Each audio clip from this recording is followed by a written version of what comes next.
उरण तालुक्यातील 3 ग्रामपंचायतींमध्ये लाखो रुपयांचा भ्रष्टाचार झाल्याची घटना उघडकीस आली आहे। लाखो रुपयांच्या अपहाराप्रकरणी ग्रामविकास अधिकारी वैभव पाटील यांच्या विरोधात उरण पोलीस ठाण्यात गुन्हा दाखल करण्यात आलाय।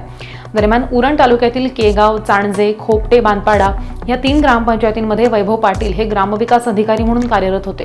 पण कार्यरत असताना वैभव पाटील यांनी बनावट कागदपत्र, बिल, निधीचा विनियोग, नियमबाह्य खर्च, ग्रामपंचायतीची जमा झालेल्या रक्कम बँकेमध्ये भरणा न करणं, कामामध्ये मनमानी आणि हलगर्जीपणा करणं हे गैरप्रकार केले अशा तक्रारी ग्रामस्थांनी गटविकास अधिकाऱ्यांकडे केलेल्या होत्या। या प्रकरणी गटविकास अधिकाऱ्यांनी वैभव पाटील यांची चौकशी सुद्धा सुरू केलेली होती आणि या चौकशीमध्ये 3ही ग्रामपंचायतींमध्ये लाखो रुपयांचा अपहार झाल्याचं आढळलं।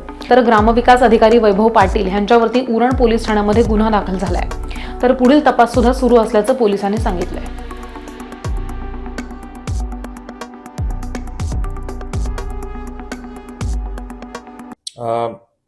22 जानेवारी 2019 ते 26 एप्रिल 2023 या कालावधीमध्ये केगाव, चांजे व बांधपाडा, खोपटे या 3 ग्रुप ग्रामपंचायतीचे जे तत्कालीन ग्रामविकास अधिकारी होते, त्यांचं नाव वैभव पाटील, यांनी जवळपास 20,46,000च्या ग्रामनिधीचा अपहार केल्याबद्दल त्यांचे गटविकास अधिकारी जे उरणचे आहेत त्यांनी आम्हाला चौकशी करून तक्रार दिलेली होती।